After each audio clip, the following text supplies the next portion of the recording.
ಮತ್ತು ಅಡಿಕೆ ಎರಡು ಅಡಿಕೆಗಳ ಮಧ್ಯ ಒಂದು ಅಡಿಕೆ ಮರ ಮತ್ತೆ ಹಾಕಿದ್ದೀನಿ.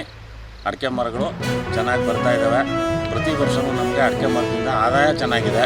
ಇದು 5 ಎಕರೆ ಜಮೀನು ಬರುತ್ತೆ ನಮಗೆ. 5 ಎಕರೆಗೂ ನಾನು ಅಡಿಕೆ ಪೂರ್ತಿ ಹಾಕಿದ್ದೀನಿ. 5 ಎಕರೆಯಲ್ಲಿ 5 ಎಕರೆಗೂ 2,500 ಮರಗಳಿದ್ದಾವೆ. 2,500 ಮರಕ್ಕೂ ನಮಗೆ ಕಡೆ ಏನು ಕನಿಷ್ಠ ಪಕ್ಷ ಅಂದರೆ ಕೊನೆಯದಾಗಿ 10ರಿಂದ 12 ಲಕ್ಷ ರೂಪಾಯಿ ಸಿಗ್ತಾಯಿದೆ. ಈ ಅಡಿಕೆ ತೋಟದಲ್ಲಿ ನಮಗೆ ಒಂದು ವರ್ಷಕ್ಕೆ ಒಂದು ಎಕರೆಗೆ ಒಂದು 3ರಿಂದ 3.5 ಲಕ್ಷ ರೂಪಾಯಿ ವರಮಾನ ಇದೆ. ಜೊತೆಗೆ ಅಡಿಕೆ ಬೇರೆ ಬೆಳೆಗಿಂತ ಒಂದು ವಾಣಿಜ್ಯ ಬೆಳೆಯಾಗಿ ನಮಗೆ ರೈತನ ಕೈ ಹಿಡಿದಿದೆ. ಅದ್ರ ಜೊತೆಗೆ ನಾವು ಚೆನ್ನಾಗಿ ವ್ಯವಸಾಯ ಮಾಡ್ತು ಅಂತಂದರೆ ಇನ್ನೂ ಹೆಚ್ಚಿನ ಒಂದು ಲಾಭ ನಿರೀಕ್ಷೆಯನ್ನು ನಾವು ಕಾಣ್ಬೋದು. ಮತ್ತು ಕಳೆದ ಒಂದು 2-3 ವರ್ಷಕ್ಕೆ ಹೋಲಿಸಿದ್ರೆ ಈ ವರ್ಷ ಒಂದು ಉತ್ತಮವಾದ ಒಂದು ಬೆಲೆ ಕಾಣ್ತಾ ಇದ್ದೀವಿ.